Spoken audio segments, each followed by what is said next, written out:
Not during the climax? Well, can't you watch it in the living room? Go back under the covers. Oh.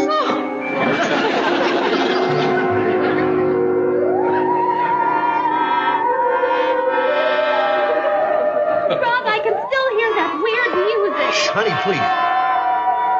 Evelyn, why are you staring at me? Evelyn, your eyes. What's happened to your eyes? Why do you look at me that way, Evelyn? No, Evelyn, no!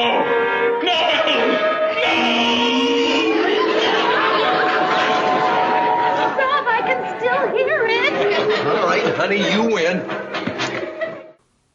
Hello, everybody, and welcome to a very special podcast. This is the podcast where we watch all of your favorite TV shows and then discuss them over a glass of wine. I'm Patrick M. Dunn. You probably remember me from the previous 39 episodes. I got that right tonight, huh? I think so, yeah. And I'm joined here, as always, by Kat Halstead, the author. Hello, everybody. So she's known for books and shit. So what are you working on right now? I am working on a romance novel. Oh, are you allowed to talk about it, or is it still in the... No, I'm not allowed to talk about it. You gonna get in trouble if you talk about it? People... Yeah, I'll get in trouble with myself. So, can you just talk about what you've released and where to get them and where they can follow all of our adventures? Well, you can find all of my books at cathalstead.com, and there's descriptions of all of them. And you can get them on Amazon, Barnes & Noble, Smashwords, pretty much everywhere. So. Borders? Does Borders exist anymore? No, Borders is dead. It was a joke. A lame joke. Yeah, I was like, how far back in time do you want to travel, mister? Could you have gotten your books at Borders when Borders was around, or was it you didn't have anything there? I don't think we actually had Borders around me. We had, like, Waldens. You didn't make them available at Borders, though? Oh, no. I don't think they were. I could. Or you just weren't an author then? I don't even remember. When did Borders shut down? I think Borders shut down around the time I started publishing. Okay, because I know that Borders was around the time that Heroes, the TV show, was on, because I remember they came out with a Heroes tie-in novel, and I definitely bought it at a Borders, so 2008-ish, it was definitely around. Wait, have you been watching the Heroes, like, reboot thing? Continuation? Yes, but I have not been enjoying it, but I found out it got canceled today. Yeah, I saw that. I was like, is anybody really surprised? I knew it wasn't going to last, and I watched the first one out of as a hate watch, then I just kind of stuck with it just to kind of continue my hate watch. Mm-hmm. And I don't know, I just thought I'd see how it ends, I guess, even though you can probably, it's like paint by numbers. Mm-hmm. But where can you find all of our episodes and all of our other good stuff? All of our episodes, you can find those at iTunes and YouTube. And at a very special podcast.tumblr.com. Are we on Google Play? I think we started it, but I have no way of confirming it. You have all the information for that. I don't know when they were actually going to start doing the podcast. See, I don't have access to Google Play, so I can't tell you if it's there or not. So if somebody sees this, tweet us. Where can they tweet us? At Very Podcast? Yes, at Very Podcast. And we have you will see it. It might take a few days before Pat sees it, though, apparently. Yeah, it'll take me a while before I don't see the tweets, and I get them, like, days later, the notifications, so someone will see it. Or, well, if you want to be our intern, you can email us, and you can email us at, I can't remember the email address. A very special podcast at gmail.com. So send us a Gmail, and we will consider you to be an intern for us. Or you can just, ask us questions, or give us shares. Episode recommendation. Make requests. We actually got an episode request just this week from a small child, I believe. Who did we get a request from? Did someone in your family give us a request for a podcast episode? Oh, yes. My stepmother requested that I do a Bosom Buddies episode. Oh, your stepmom requested. I don't think she listens to the podcast. She goes, you should do this show. I thought your nephew requested Bosom Buddies. No. I thought that would have been even funnier if you're like That was 3-year-old. hilarious. We'll have to do bosom buddies. He's distracted. His mom is here, so Aunt Cat isn't as cool. That's fine. You get a break to talk about tonight's episode, which is a classic sitcom. We're going back to the 60s. We're doing an episode of The Dick Van Dyke Show. Yes, we are doing an episode of The Dick Van Dyke Show, one of the most famous episodes of the series. Yes, so if you go onto Dick Van Dyke Show's Wikipedia page, they will reference this show in the second paragraph. They say that it is the 15th ranked episode on TV Guide's 100 Greatest Episodes of All Time. Mm-hmm. And in case you haven't read the description, it was called It May Look Like a Walnut. Is there an exclamation point at the end of it? What was that? Is there an exclamation point at the end of it? I have no idea. I don't think so. I didn't know if I should have said it as a question or an expression, so that's why I was kind of ambiguous on the... I think it's more of like, it may look like a walnut. Yeah, like a question, right? Yeah, sort of. Okay, but I felt like when I was watching the episode, because they actually showed the title card, and I thought... Yeah, they do the title card. I thought it had a question mark, an exclamation point at the end of it, so I wasn't sure. But... You know, I actually don't remember. Regardless, this was a second season episode, I believe, like, near the end of the season? Mm-hmm. So, yeah, it was towards... Well, we're doing, like, 30-something episodes a season. That is was true. Still it was towards the end. It was still in the middle, because it was, like, episode 20 or something, right?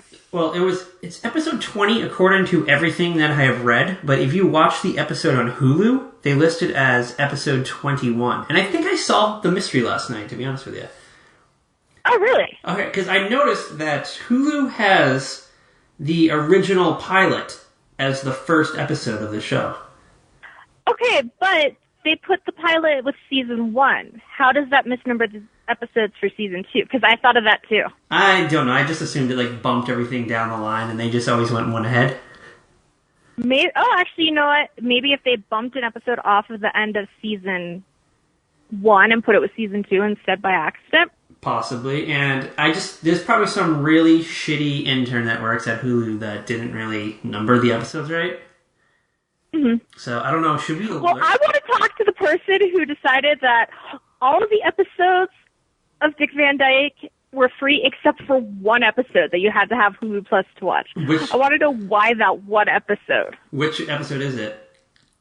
It's the episode where the Petries get their apartment, or not their living room painted by this, like, Italian guy.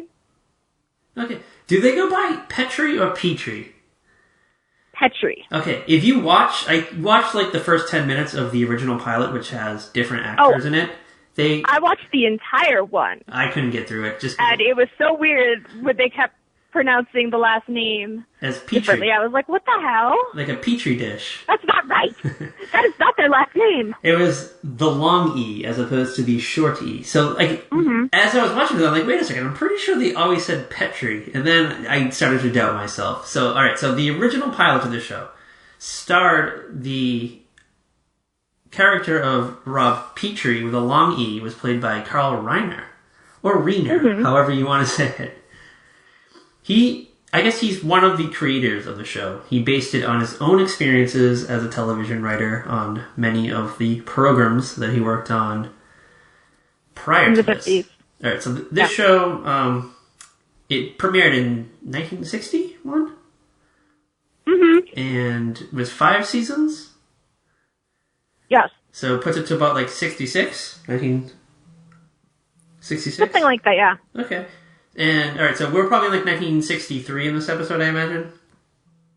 Yeah, probably. Alright, so President Kennedy is probably still alive?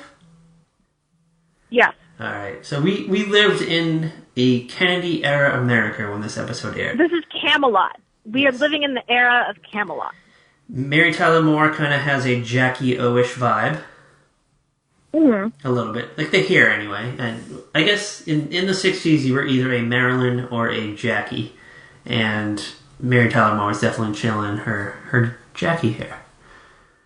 Oh, yeah, totally. Yeah. So, second season. So, the basic premise of the show, you probably know more about it than I do, so why don't you roll it in? Okay. So, the basic premise is you have this variety TV show called The Alan Brady Show. And he has a staff of 3 comedy writers who write up the sketches and songs or whatever they're going to do each week with the different guest stars. So his writing staff is Laura Petrie, played by Dick Van Dyke. And he's like the boss, Buddy right? Sorrell, and Sally Rogers. So, alright, and Dick Van Dyke is the boss, correct? Yeah, so he's the head writer. And he has a boss above him, is Mel Cooley? And he has bosses above him. He has there's like the show's producer, Mel Cooley, who is actually Alan Brady's brother-in-law. And that's pretty much all they ever show. Like, you never see anyone else from this television series. Yeah, you don't, at this point, you don't even see Alan Brady. You just see the back of his head. I believe Alan Brady turns up later on, and he's portrayed by Carl Reiner. Yes.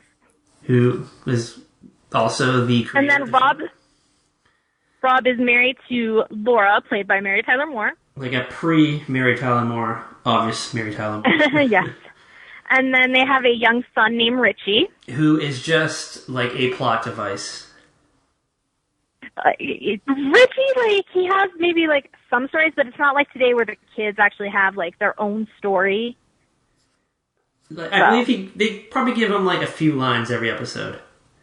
Yeah, like he gets some lines here and there, and it's usually like, "Oh boy, thanks, Daddy." Or he like has to go to bed and he doesn't want to go to bed, or they offer him a cupcake and he takes the cupcake and like shuffles off the set. He's kind of just like there. You don't see like Laura actually like interact. You don't really see them interacting and playing with him or anything. No, and I do recall, wasn't there an episode where he gets sick? And the babysitter comes over. And Dick Van Dyke and Mary Tyler Moore go to like a party. I feel like I know there's one where a woodpecker really likes Richie's hair for a nest. So he keeps like freaking Richie out and going into the room trying to get his hair and pecking at his head. So there's a woodpecker in the house? Yeah, the woodpecker comes into the house because he likes Richie's hair. Okay. So, yeah. I mean, I know he's kind of like a wooden actor, but I didn't know they took it quite literally, though. There wasn't just, it was the 60s, man. Yeah. Do you know what I love about... Children were seen but not heard.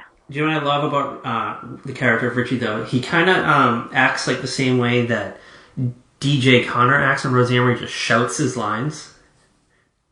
Yeah, that's... he probably has as much story as DJ ever had. DJ almost never had a story. It always seems like there's probably someone like off the set like mouthing the words to him, because he probably is too young to read cue cards, so he can't read them, so they're probably like mouthing the words to him. He probably like just learned the lines like 3 minutes earlier, and they're kind of just triggering, like they're probably just like mouthing it to him, and he's just shouting exactly what they're telling him to say, like a dog. Like he's probably a trainer on the set. Yeah, like there's the child acting coach, and they're probably like, "Okay, you gotta say, well, gee, thanks, Dad," and then he goes, "Well, gee, thanks, Dad," and then just runs off the stage. Yeah, he always just like runs off. Yeah, like he's always like just like on his way to school. He's on his way to play with like some imaginary kid that lives in the neighborhood, or going to bed. Yeah. Or like he like hides in the food cabinet. Sometimes I think he hides in the food cabinet. Maybe early on. I think he actually outgrows that. Yeah, they do that kind of thing that like Eddie Munster will do. He'll just like pop out of a shelf every now and then. Mm-hmm. All right, so the episode that we're doing tonight is a fantasy-driven episode. Yes, and this is our third dream sequence episode, you figured? Yes, so the first dream sequence episode we did was an episode of Elf, which ends up being a crossover with Gilligan's Island. Then we did an episode of Day by Day, which turned into a crossover with the Brady Bunch. And tonight's episode, I guess you could probably say it's kind of Twilight Zone-ish in a way. Yes, well, that's the kind of style that Carl Reiner wanted for this episode. So if I remember correctly, he wanted like that scary movie Twilight Zone kind of thing where you're not exactly sure what's happening. It's something so crazy, and then you get like the surprise at the end. The twist comes in. Mm-hmm.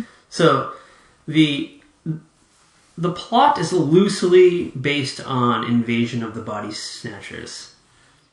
Yes. And instead of have you ever seen the original one from the 50s?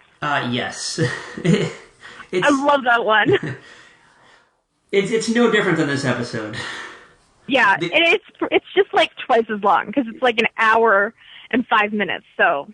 And this is like 22 minutes, so they basically just condensed that movie into 22 minutes, and the special effects are like close to the same. The only thing that is missing from this episode are those gigantic ass pods that are in Invasion of the Body Snatchers.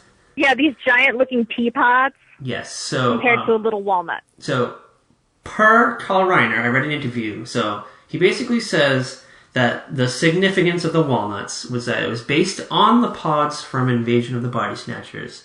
They obviously couldn't use a pod in a 22-minute sitcom, so they shrunk it.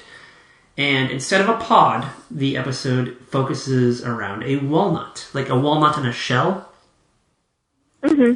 And so basically what happens is I guess you crack open the walnut and there's some kind of crystal in there. I believe they call it the absorbatron or something very close. Yeah, like it looks, you know what it looked like to me? Like, you know when you go to like a tacky gift shop and they have like the fool's gold that you can buy? Yeah, like the crushed, it probably was like fool's gold. They painted silver to give it kind of like a different effect on black and white television. Yeah, like, or something. They probably didn't even have to paint it. Can we be real? It was 1960s black and white TV. No, they really had, oh no, never mind. Yeah, they probably didn't have to paint it, but, well, I don't know. Like, maybe I'll take a picture. I don't know, we should check the color test. Alright, so did. you can go I don't on. remember if they showed the inside of a walnut during that. I don't think they did. Alright, so there is a color test on YouTube, and I don't even know why they shot a color test, because the show obviously aired in black and white. Well, because I think the network wanted them to transfer to color. I believe at one point in time they were considering it for the later seasons, but... Yeah, they were considering it, and then Carl Reiner found out it was going to cost $7,000 more an episode to do it in color, and he was like, nah, we'll stay black and white until we actually have to go to color. Yeah. Do you actually know the process of color television in the late 60s? No, not at all. I feel like we need to look into it, because Yeah, that'll be our next research project. It seems like it's more than just a camera. Yeah, I'm sure there's the TVs have to be able to receive color too. So there's some technological advances that we, having grown up with always having color television, don't really understand. No, and like even when you had your 1984 camcorder, it still recorded in color. And so you just assumed the magic of that machine made it color, but you always see things back in these days as like color by Technicolor or some other company. And so... Yeah, exactly. I never thought about it till literally just a second. Like, is there like a process involved in coloring a television series? There had to have been. I don't know if maybe it was just like different equipment. Or if it was done in post-production, like someone went through with some kind of, like they colored or like reels. or like there's some kind of process you did to the film, or what? Well, there has to be some sort of process because you have color film and then you have black and white film. Maybe when we post this episode onto YouTube, someone will leave a cunty comment about how we don't understand how black and white becomes color. You can also email those to us at a very special podcast@gmail.com instead of just leaving them on. Yes, so if you want to mansplain us, feel free to send us an email.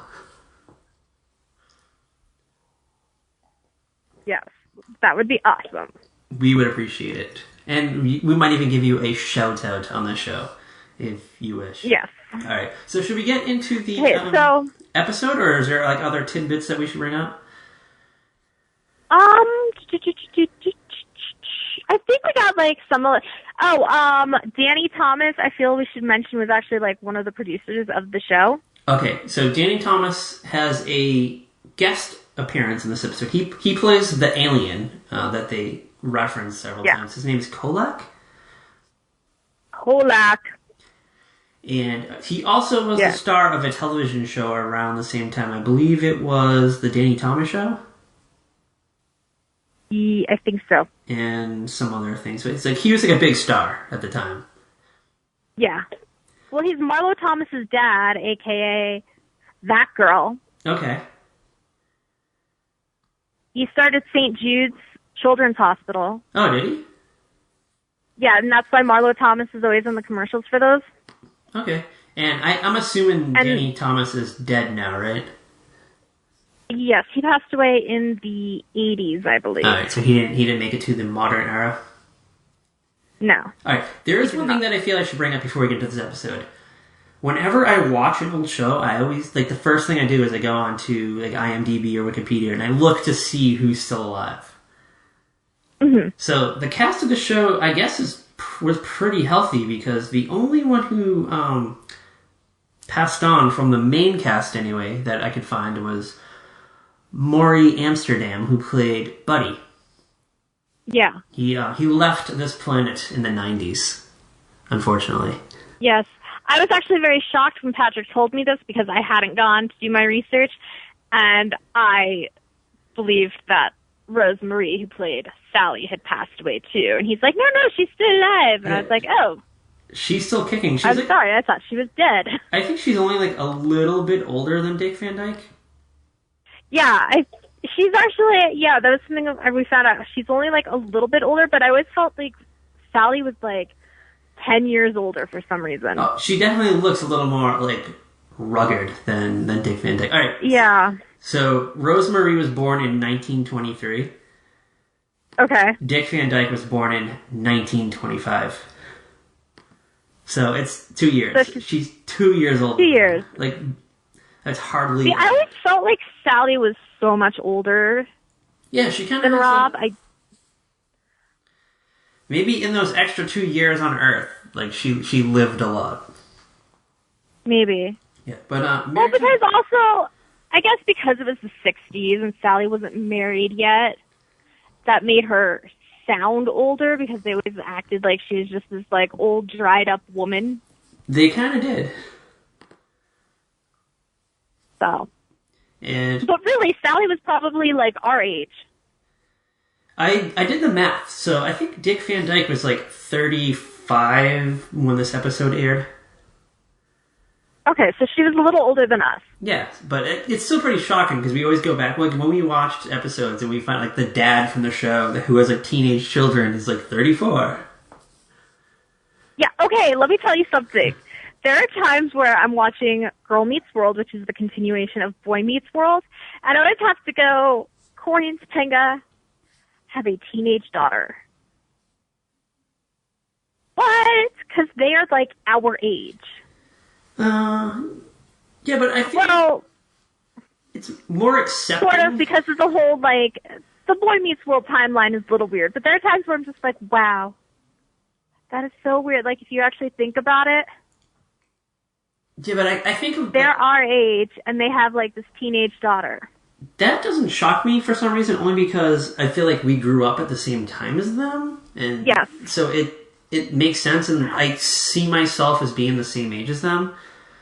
Mm-hmm. But when I watch an old show... Well, there's a few times there's this one character, this little girl who's like friends with their son, who's like 6 or something, and she like makes these nasty comments to Topanga, and like one time she's like, she had Topanga's like engagement ring, and Topanga's like, oh, honey, that's my ring. And the little girl's like, no, I thought it was Augie's grandmother's ring. And Topanga's like, no, it's mine. She's like, you mean you're not Augie's grandmother? And I'm like, oh my God.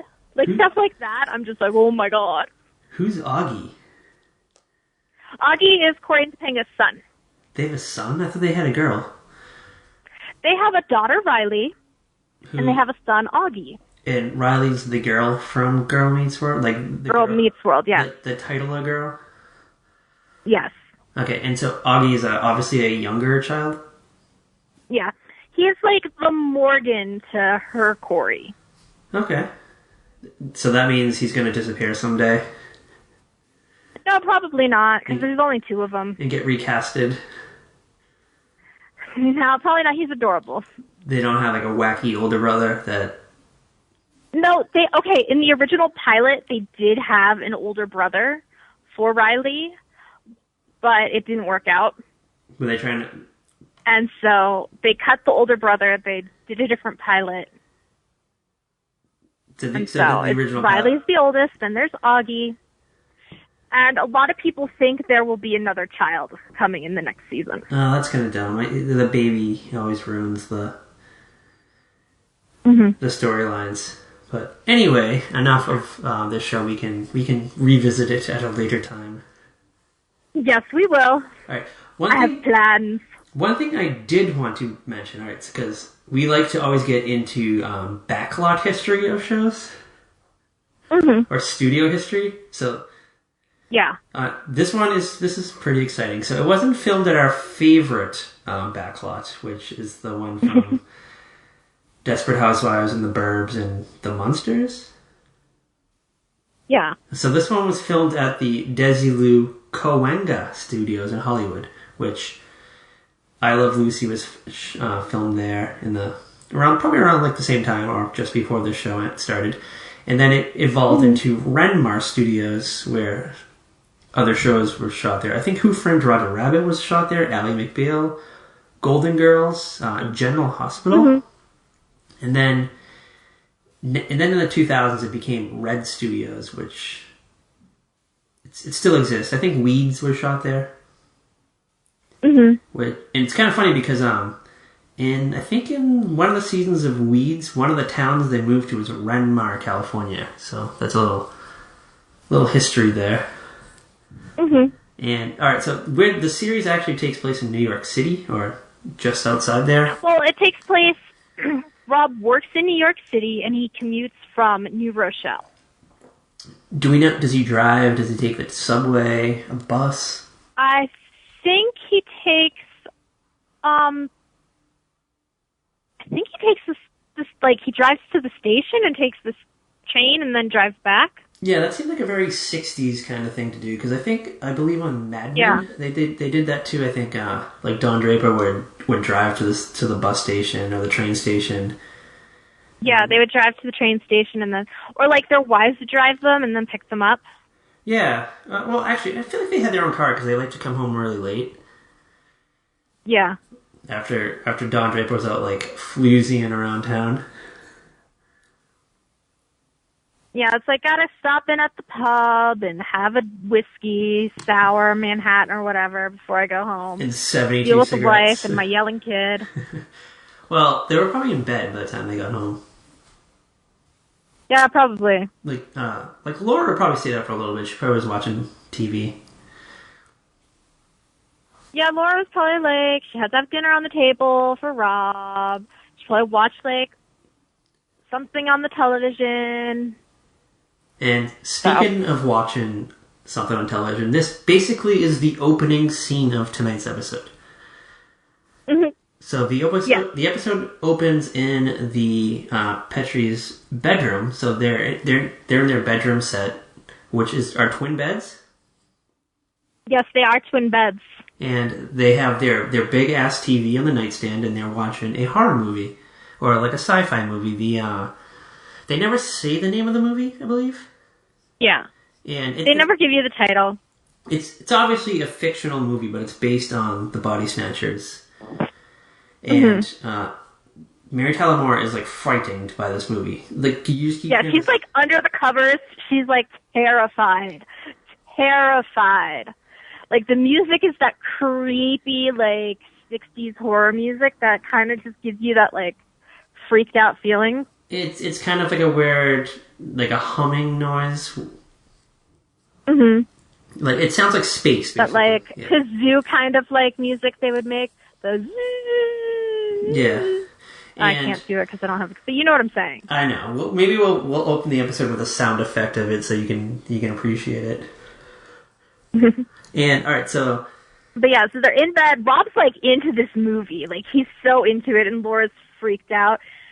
And she's like, I can't take this music. And he puts a pillow over her head. And all right, so she doesn't want to hear the music. So his idea is just to basically snuff her out with the pillow. Like he pretty much could have killed her. He could have killed her.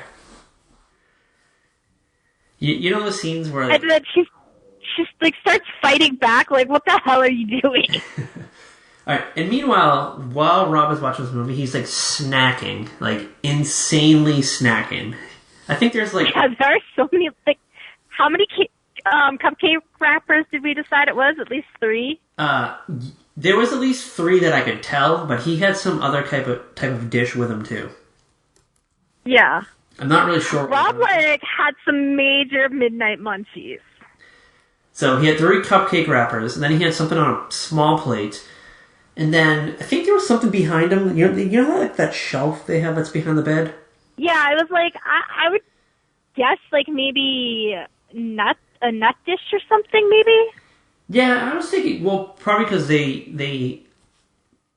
you ended up using walnuts in the episode, so they had some kind of nut.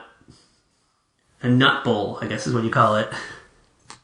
Yeah, he had a lot of stuff because he starts cleaning it up while he's talking to Laura about the movie and telling her what actually happened because she wasn't paying attention because she didn't want to know because she was so freaked out. So the plot of the movie is this alien comes from outer space. His name is Kolak. He goes to the United Nations building and he tells planet Earth basically that they need to stop fooling around in outer space or else they will suffer the consequences. And I guess Earth doesn't listen to him. They don't take him serious. They're like, okay, dude, whatever. Somebody drag him away. So plan B is the aliens will come down with walnuts. They will put them in all of the supermarkets across the world. And inside the walnuts are a little fool's gold-like metal, which I believe they call absorbertron. The absorbertron. When you crack the walnut and look at the absorbertron, you become connected with Kolak. You become connected with the other Twilo lights. And Twilo is the name of the planet where they come from. Mm-hmm. And I guess it spreads. The Twilo disease spreads, and everybody in the world is infected. And Kolak is played by Danny Thomas in the movie. Well, he's played by a guy who looks like Danny Thomas. Well, the actor. I'm assuming it was the actor, Yeah, probably. Yeah.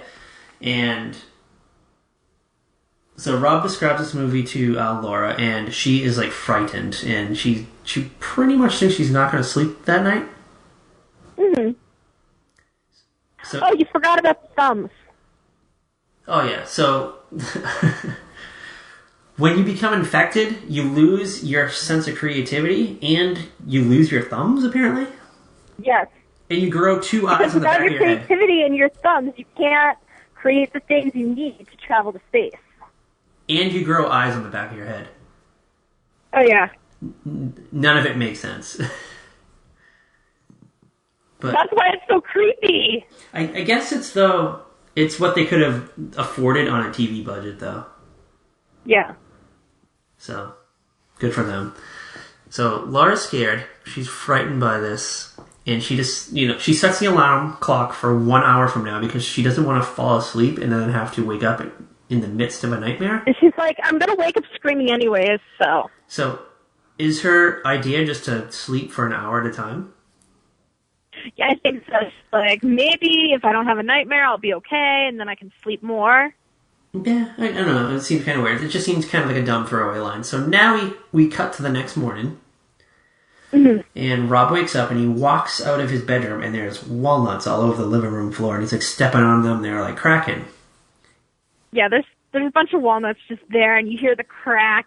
And he's like, what the hell? He's like, okay, very funny, Laura. Ha, ha, ha. And so at first you're thinking all right, so she's playing a joke on him. She probably hardly slept. Got up early, drove to Stop and Shop, grabbed a bunch of walnuts, just threw them over the living room, and then just went to the kitchen and started doing her normal shit.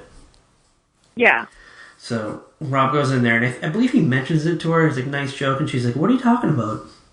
It's like, Rob, what the heck? But there's something just kind of like, she's a little cold to him. She's not her normally bubbly Laura Petrie. Yeah, she kind of has like a robotic self to her. Robotic. Robotic. Robotic. Are we going to start that passive-aggressive thing again? So Rob thinks that Laura is being kind of weird, and Laura just basically comes back. She's like, I don't have time for this. She's like, I got to get my son ready for school. She's like, Richie's got to go to school. You need breakfast. Just tell me if you want yours scrambled or fried or whatever. And I think he says, like, scrambled. And she's like, okay. And then she takes up the egg carton, and there's walnuts inside, and she's, like, cracking them into the bowl. And I think Rob doesn't notice at first, and all of a sudden he notices, and he's like, forget this. Like, he looks over. She goes, well, you know what she does? She goes, they're awfully small. Are you sure you don't want more than 2? And he looks over, and she's got the walnut shell open, and she's dumping the walnut in. And then he's like, haha, very funny. He had enough of this, so he's like, I'm just gonna eat on the way to work. And then she drops a walnut. And then Richie comes in. Don't forget Richie and his bag of walnuts for lunch. His, like, one line in the episode, he comes in and he says he loves walnuts or something, and then, like, runs out of the kitchen. Yeah. And, alright, so then Rob freaks out, and he just decides he's gonna go to work. He's gonna get something to eat on the way in, but Laura just drops, like, a walnut in his, like, breast pocket. He's like, yeah, she just drops the walnut. Get hungry, dear. And he leaves it there, apparently, because it comes up later on in the episode. Yeah, well, he's kind of just like, okay, I really pissed her off last night. I'm going to get out of here because it's obvious I pissed her off. So now he's at work, and he comes, like, bursting into the office. So Sally and Buddy are they're kind of like, they're already started working, basically, is what they're doing. They're already there, and they're just, like, waiting for Rob because he's the boss. Yeah, it's like they don't know what to do. Like, Sally's doing her nails, and Buddy's eating. I think she is doing her nails when he walks in. I'm pretty sure that's what happens. Yeah, she's doing her nails. She's, like, almost always doing her nails. So then Rob mentions, he kind of, like, gives a brief synopsis of his morning thus far, and I think he, like, makes a joke about Kolak. And Sally's like, oh, you mean the guy who showed up at the United Nations building the other day? And Rob's like, yeah, he's the guy with the 4 eyes at the UN. And he's like, oh, you saw that picture? She's like, they made a picture out of that? Yeah, no, I was there the day it happened. And he's like, haha, nice try. And then I think there's a few jokes that go back and forth that are kind of mentioned. Yeah, there's like the joke about how, if he didn't have those 4 eyes, I would have married him. He was cute. And I believe Buddy is eating walnuts too in the corner. Like all of a sudden he pulls out walnuts. Like all of a sudden they hear the crack of a walnut, and Rob's like, what's going on? Rob's kind of a little panicky. And he's like, Sally, did you hear walnuts cracking? She's like, yeah, that sounded like a walnut cracking. But he's like, well, it's probably because I just cracked a walnut. And then, so then right after that, I think Rob is suspecting that Laura put them up to this. Like, she had the time in the morning to call up Buddy and Sally. Yeah, he believes that Laura has just, like, set this whole... She's that mad at him that she called Buddy and Sally, told them to play along, eat walnuts, drive Rob crazy. And even though this doesn't really sound like the kind of thing Laura would do. And then convince them, the staff of the show, to get Danny Thomas to be the guest star of the week. Yes. Well, because... So Rob's like, let's just work on the first number for the show, the opening number. He's like, let's do a boy-girl number. And they're like, I don't know if the world is ready for that, Rob. And he's like, oh, who's the guest star? And he opens the drawer, and first there's just walnuts all in the drawer. And then just a headshot of Danny Thomas. So he shows up, and he's acting kind of weird, too. Like, he knows what's going on. Yeah, he's not there yet. He's not there. You're ahead of it. Oh, am I? Yeah, you're ahead. Wait, so he comes in? No, because he's like, okay, so we can't do a boy-girl number. He's like, let's work on something else. And then Mel comes in. He kind of thinks they're still, like, screwing around with it. Because he doesn't remember Danny Thomas being like the star. Like, everything feels off. And then Mel comes in, who's the boss. And Rob asks him if Laura put him up to getting Danny Thomas on the show. And he's like, oh no, Laura wanted Kolak. And then Buddy and Mel start laughing, and that's when Rob's like, what the F is going on? And he kicks everybody. Because Buddy and Mel do not get along at all. And then he kicks everyone out of his office at this point, I believe, yes? Yeah, like, he's like, get out of here. And he goes to, light a cigarette, and No. This is when Danny Thomas comes in. No. So, this is when he's starting to work. Like, he's typing the episode. Yeah, he's, trying to work on the script alone because he sent everybody else out. And you hear that, eerie music that was playing earlier from when he was watching television. And there's a knock at the door, and it comes in, it's Danny Thomas, but it's not really Danny Thomas? No, it's not Danny Thomas, it's Kolak. Yes. And so Rob is still he's like, all right. He's like, obviously I'm my wife didn't put everyone up her joke. He's like, I'm obviously dreaming. Yeah. Well, he's like, something's not right. So, he has this, interaction with Kolak that involves Kolak seeing a stain on Rob's tie from the eyes on the back of his head. Yeah, because Kolak is looking out the window. Because he has perfect 20/20/20/20 vision. Yes, because Kolak was looking out the window when he saw that. Mm-hmm. So they obviously, I guess, didn't have the special effects to show eyeballs on the back of the head, so they had to just kind of throw in that. Okay, can we be honest? Do you really want to see that?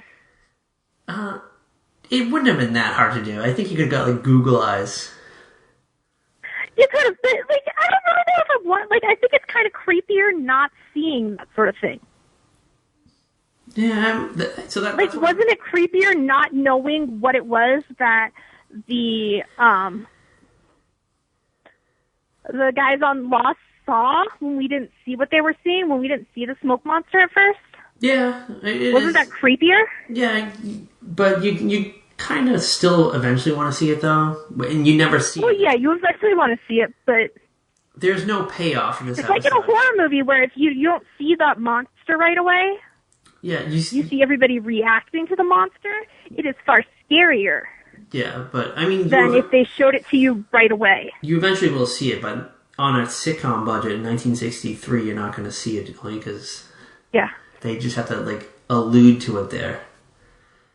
Yeah, exactly. The only thing that I didn't get though is why couldn't he have seen the stain on the necktie right away and then turned around and said, "Yeah." I don't know. That's why I didn't think I'm still confused about the not being able to type with thumbs. So that is what happens next. So without thumbs. So now Danny Thomas / Kolak comes in because he just wanted to see what the last human on Earth looked like. Mm-hmm. And he leaves. So then that's when Rob finds the walnut in his breast pocket. Yeah.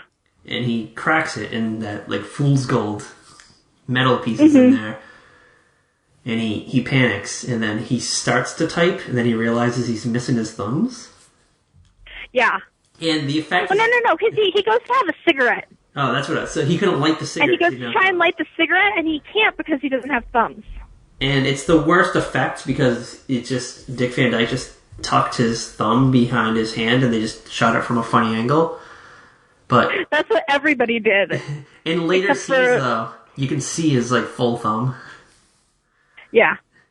At least in modern television, they would have probably used more of a special effect, but they obviously didn't QC it later on because you could see his thumb. Mm-hmm. I think 2 minutes later you could. But alright, so this is where Rob can't type because he's missing thumbs. Yeah. Alright.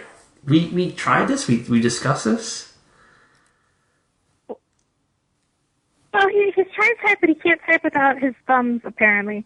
I don't know. I can type without my thumbs. I tried it. Yeah, I mean, I guess I use my thumb on the bottom, on the space bar. And, I use it on the space bar, and that's it. And I don't type. I wasn't taught to type with my the only place I type with my thumb is on my phone. I don't know if typewriter era was different. I feel like it couldn't have been that different because I feel like he used the same manual Oh, yeah. in middle school. Because, like, when I was in middle school and we learned typing, we were, like, the first class to get computers all 3 years. Like, the class before us had typewriters the year before. Where did you go to high school? This was in middle school. When did you, like, when? When and where was this? I feel like there always was, at least where I went to school, I don't know. We'll probably get yelled at for me saying that, so it doesn't matter. Let's see, it was the early 90s, so, like, right at that transition from typewriter to computer in schools. Okay, like, I feel like we always had computers in my school, but we might not have had enough for, like, every student. That's why you had to, like, buddy up. Mm-hmm. We had to, like do a buddy system. Well, like, we had, in the middle school I went to, we had, they were called electives, but they weren't really electives. Like, you had 4 or 5 classes each year that you kind of, like, cycled through. We also called them cycles. But it's like one quarter you would do home ec, another you would show, another you would do music appreciation, and another you would do computer skills. Yeah, I had that pretty much too. Learning to type and stuff. Yeah, when you're in, like, the computer class, so we only had, like, 12 computers, so, like, you had to buddy up with another student. Yeah, and, like, well, see, no, we had enough computers, because of the way the classes were divided. It wasn't like you had 60 people in a room. It was, like, I think there was, like, 15, 20 of us. And, like, and the way they cycled it so that everybody got to take all 4 or 5 of the classes or whatever. And learn all these different things. We had budget cuts. There was art in there somewhere, too. We had budget cuts, so we had much larger classes. Yeah, no, I went to a really good school district. Dude, Eli Manning lives in that town. I went to kind of a rich community. Okay, so you had so were able to buy 24 computers. Yeah. All right, so when Rob realizes that he's missing his thumb, he's like, you know what, I need to get... All right, so his idea is that he needs to get home and go to his bedroom to wake up. His little bed. I have to get home to my little bed.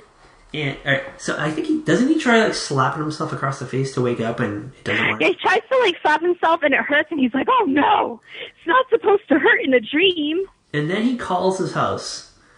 And he calls the house, and Laura's like, do you still have your thumbs? No, I think before that happens, though, he asks Laura if she can go into the bedroom to see if he's sleeping there.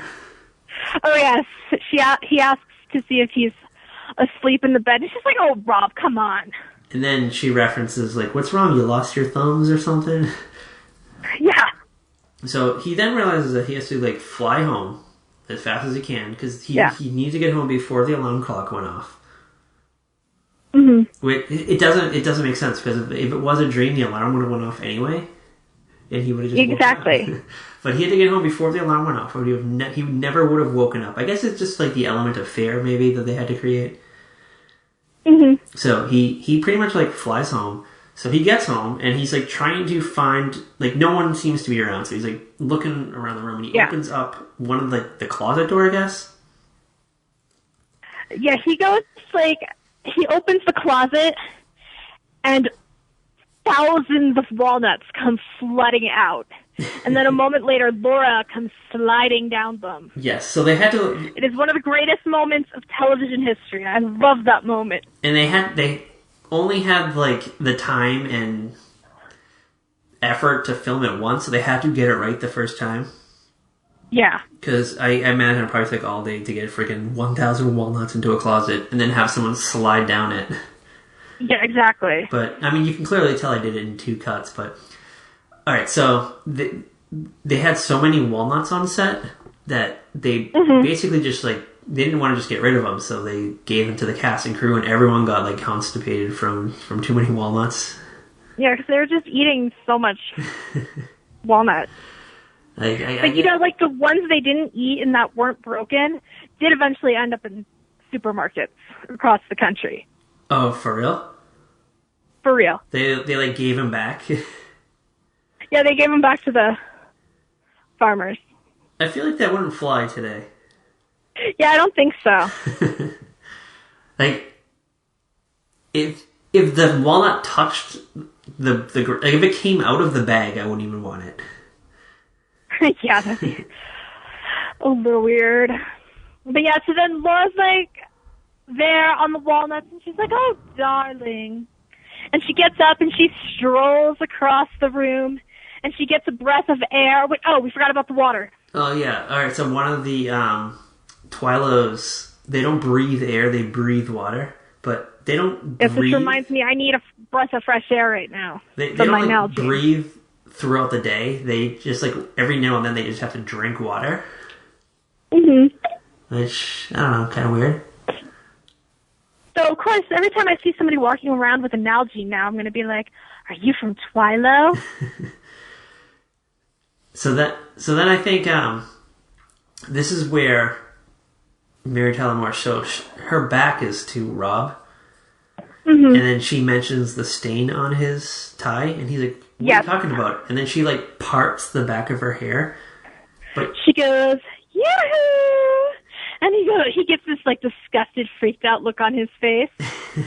And he tries to escape, but every door he goes to, like one of the cast members come through. So you have like Buddy comes through one door, Buddy comes out, Sally comes out, Mel comes out. They've all got 4 fingers pointing towards them. And then Danny Thomas comes out, and he's like, "No, no, no, no!" They're all surrounding him. And that's when it like the little dream effect, that little like blurry screen happens. Mm-hmm. And I mean, obviously it was and the alarm's going off.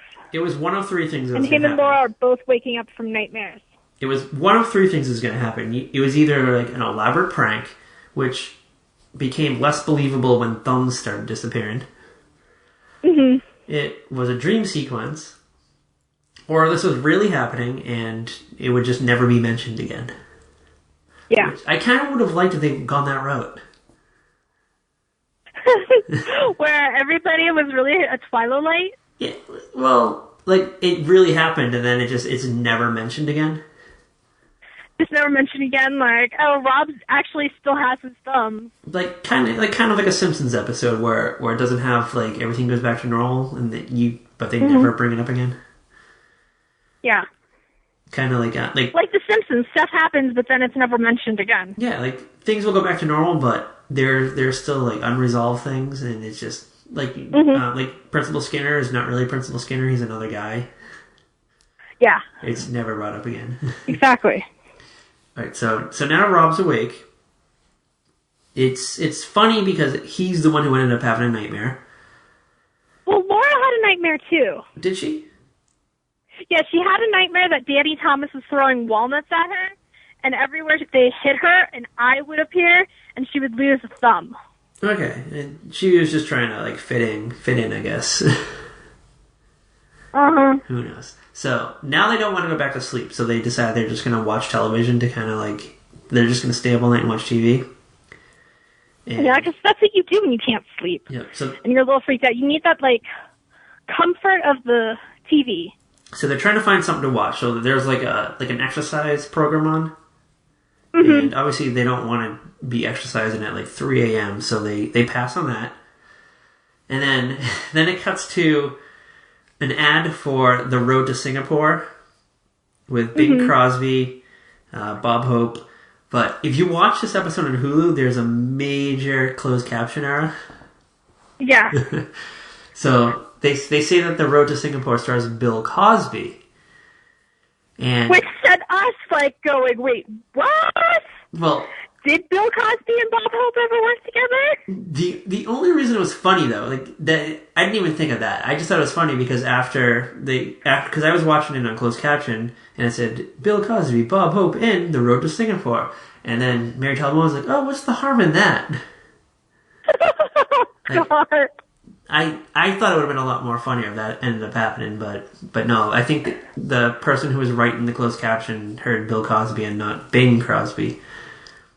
Yeah. So it ruined my joke I had there, so oh well. Yeah, well, it was a little weird because I was like, I started researching because you told me that, and then I went back and I watched it with the closed captioning on. And it sounds like if you're reading it and you hear it, you think it does say Bill. Yeah, it really does sound like it. And I was like, and I didn't like catch the name of the movie at first. Yeah, I didn't notice So either. I, of course, start going and searching IMDb to find out if there's anything that Bill Cosby and Bob Hope could have done together at the point of this episode. But it could have been like something made up for the episode, though. Like, it didn't have to be a real movie. Well, yeah, but who's going to put Bill Cosby with Bob Hope unless they had done something at that point? I don't know. They might just... Maybe, like, as a favor to the actors, maybe, like, someone on the set could have been friends with them in this fictional But the thing scenario. is, Bill Cosby wasn't Bill Cosby at this point. No, but he was around.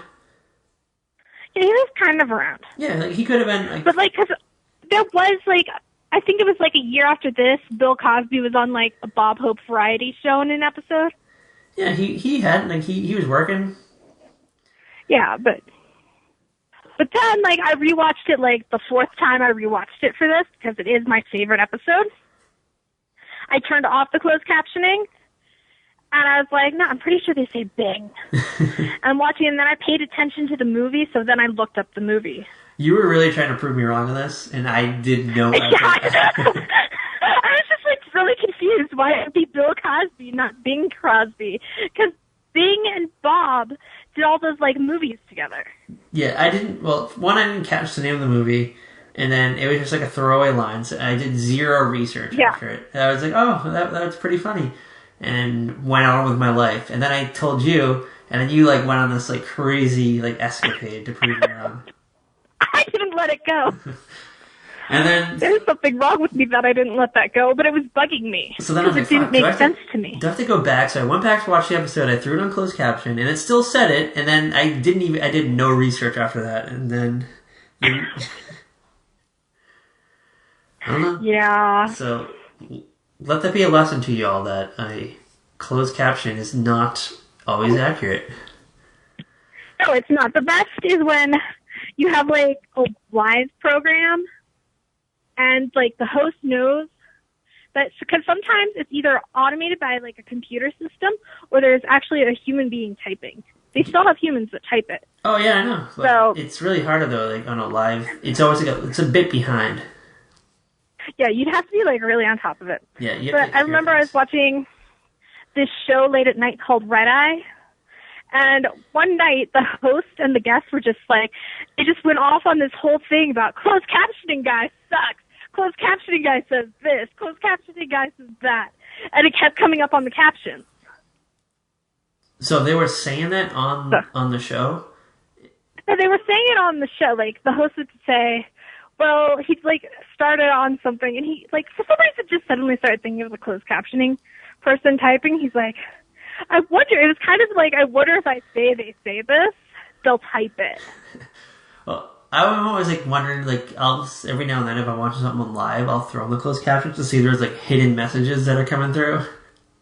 Mm-hmm. Like, Hillary Clinton is a bitch. Do not vote for her. Like, if it's, like, a debate. Yeah. I don't know. And, you know what? I actually watch TV with closed caption on, so because sometimes especially, like, now, when you watch something like an action show, the dialogue will be really soft, but then, like, there'll be, like, a gunshot or an explosion. Thank you. Oh, my God, yes. Okay. So, when I was with my ex, I went and bought this, like, huge flat screen TV, and the sound on it sucked for dialogue. Yeah, you can't hear anything. Like, you couldn't hear you could hear the explosion or, like, other stuff, but you couldn't hear the dialogue. So I would start putting on the closed captioning. So I would watch TV with closed captioning on and headphones on. And have you watched anything recently on the CW? No. Whoever does the sound on their shows is awful because they always they play music through, like, the entire show. There's always, like, a song playing in the background. So you can never hear what anyone on the show is saying. Yeah. Like, if you watch a show like 90210 or Gossip Girl, there's always a song playing. Like, they can't go. Yeah, I've noticed, like, I think there's, like, only every once in a while I might turn the closed captioning on something. Now, when I download it from, like, iTunes or I'm streaming it, I almost never, like, use it because I have my headphones on, but there are times where I'm just like, what is with this background music on something? And I'm like, okay, closed captioning so I can actually like understand the dialogue. And I hate when the closed caption writers will close caption the song that's playing. Yeah, it's like I don't care about that. I can hear that part. Like the lyrics of the song just like appear on the screen. You're like, is that important? Like maybe once in a while, but I feel like if you're using the closed captioning, well, sometimes you don't need to know about the song. Well, sometimes they'll distinguish it. They'll put the music symbols next to it, but not all the time they'll do that. Because when I was watching, what was the show with David Duchovny that was on over the summer? Aquarius. Of that show. They would always show whatever song, because that show was just like a CW show. They had to have a song playing every 2 minutes. And yeah, there's a lot of music in that. They would not put the lyrics, like the music symbols next to the lyrics. So like there might be a scene where they don't really show anyone talking for a few minutes. You might just see, but there's all these like captions coming up. Yeah, you're just like, all right, is there a character in the background talking? You're like, what's happening? Oh my gosh, yikes! I'm gonna have to rewatch that with closed captioning on. I feel bad for the deaf. All right, so we're at the end of the show. Did we miss anything? Yeah, we're at the end of the show. They want to watch the Bing Crosby movie, but it's not on until the next night. There's like another monster movie on. It's like a werewolf in space. They go back to the guy with the exercising, and they start exercising in bed. Yeah, the movie that was on set of The Road to Singapore was Werewolf in Space. Yeah. Which was just, it sounds like a made-up movie title, but who knows? Yeah, let's be real. There probably was a werewolf in space at some point. Oh, yeah, I'm sure there was. All right. A few things that I wanted to bring up. Okay. The first one is Dick Van Dyke has, after the show, so obviously he went on to do other shows like The New Dick Van Dyke Show, and yes, in the 90s he was on Diagnosis Murder, which is kind of with like his real life son. It's kind of like a Murder, She Wrote. It's just like an old person solving crimes. Yeah, he was a doctor and he helped his son, the cop, solve crimes. But around this time, my mom watched it, so someone had to watch it. Around this time, though, Dick Van Dyke, he took up hobby of computer graphic designing, and he did like most of the CGI work on Diagnosis Murder, and apparently he's like pretty good at it.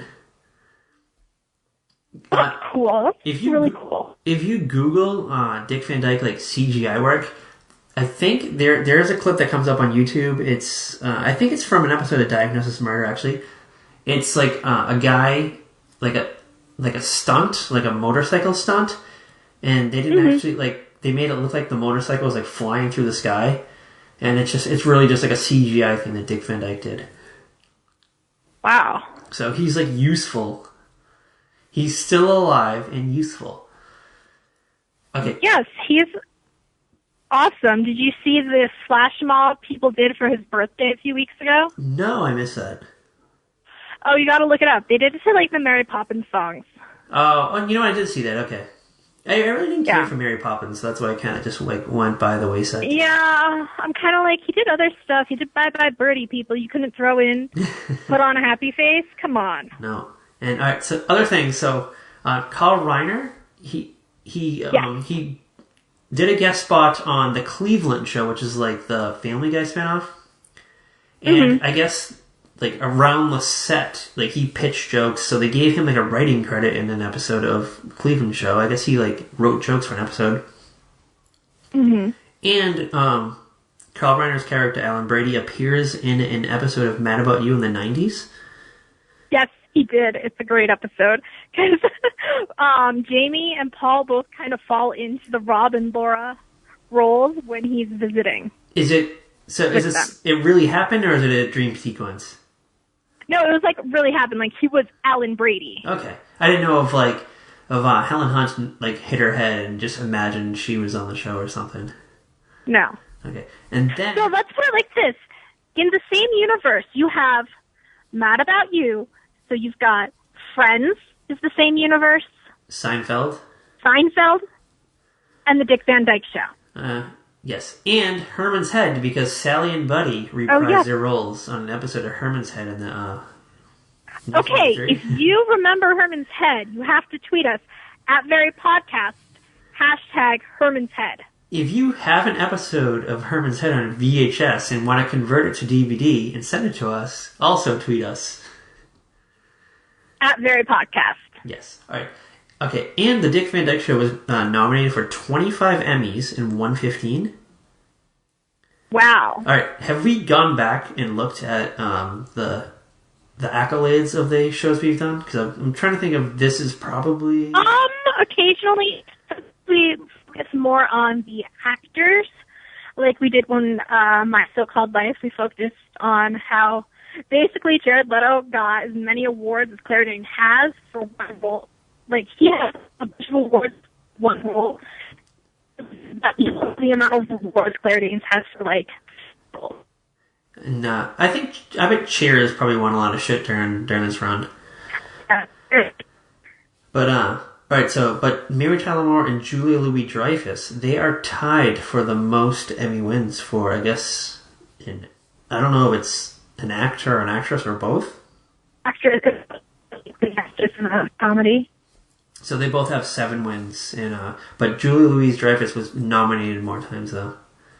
So I don't know. I feel like she still has a chance to beat her, only because Mary Tyler Moore doesn't really act anymore that much. Yeah. So I don't know. Woe on her. And That's then, interesting. All right, then Dick Van Dyke. Any other fun facts that you have picked up along the way? Dick Van Dyke's brother, Jerry, pops up as Rob's brother, but they're brothers in real life. Yes. And... Well, you know that Jerry Van Dyke, of course, is probably best known for his role as Luther on Coach. Yes. And he also plays Frankie's father on The Middle. Okay. And last season, Dick Van Dyke guest starred as Frankie's uncle. Okay. So. And, okay. Carl Reiner has also appeared on 2.5 Men. He had a recurring role on there. Mm-hmm. And he's also, he still is in things. Like, he was just on Parks and Recreations. He's in the Ocean's 11 trilogy. And I think that's all. He was on Hot in Cleveland. I feel like he's really active still. And he tweets every day. He is a daily tweeter. Yeah. I guess he believes that he's the oldest person on Twitter, but I have debunked that. He's not. Yeah, you debunked that. I saw that article. It's an old lady named Muriel who quilts and is friends with comedian Elaine Boozler. So someone needs to fill in Carl Reiner. I'm sure somebody has, but I feel like he has a check mark, the blue check mark, so he probably doesn't read his tweets. He's probably like, whatever.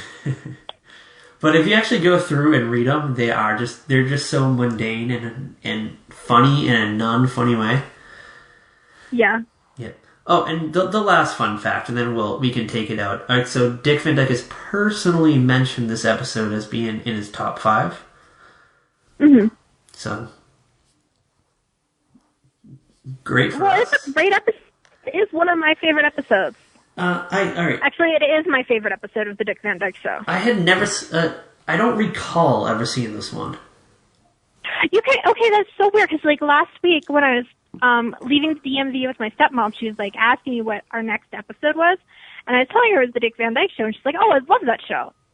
She's like, "I used to watch it all the time." I was like, "Yeah, we're doing the Walnut episode," and she's like, "What?" So I had to explain it to her. She didn't remember it. I was like, "How do you not know this episode? It's one of the greatest of all time." I don't really remember too much from the show, though. It was on at Nick at Night when I watched Nick at Night, but it was on... I feel like it was on later than the other shows that I watched. It might have. And let's get real. A little bit later. Let's get real. It didn't have... But I also have had trouble sleeping since I was,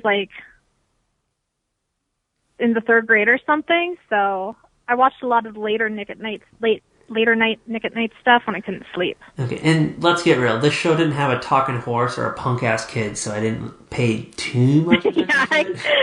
You weren't interested. I was interested. I thought Mary Tyler Moore as Laura Petrie was just, the coolest person ever. I believe, And then I got introduced a few years later to Mary Tyler Moore as Mary Richards, and I was just like, she's even cooler than Laura. Yeah, so that's pretty much everything I have on Dick Van Dyke. Yeah, I think so. So hopefully he lives for another 100 years, and we are around to witness it. Mm-hmm. But anyway, so what are we doing next? So we're still going to do a classic, but a more recent. We are going to travel back to the 80s, and we are going to check out a classic CBS sitcom that I think a lot of our listeners will know. It is called Newhart. And it's just starring Bob Newhart. This is the Vermont one? Yes, this is the Vermont one, where he's the innkeeper in Vermont who is also a TV host. And the episode that we're going to do, I believe it's a season 8. It has Don Rickles in it and Ed McMahon. Yes. Yes, it is hilarious. I watched it the other day. You can find it on YouTube. That's the only place where I know it is. It's called The Nightman Cometh. Mm-hmm. So catch up on that, and we will get into that in depth in the next week or so. And as always, bye. until next time.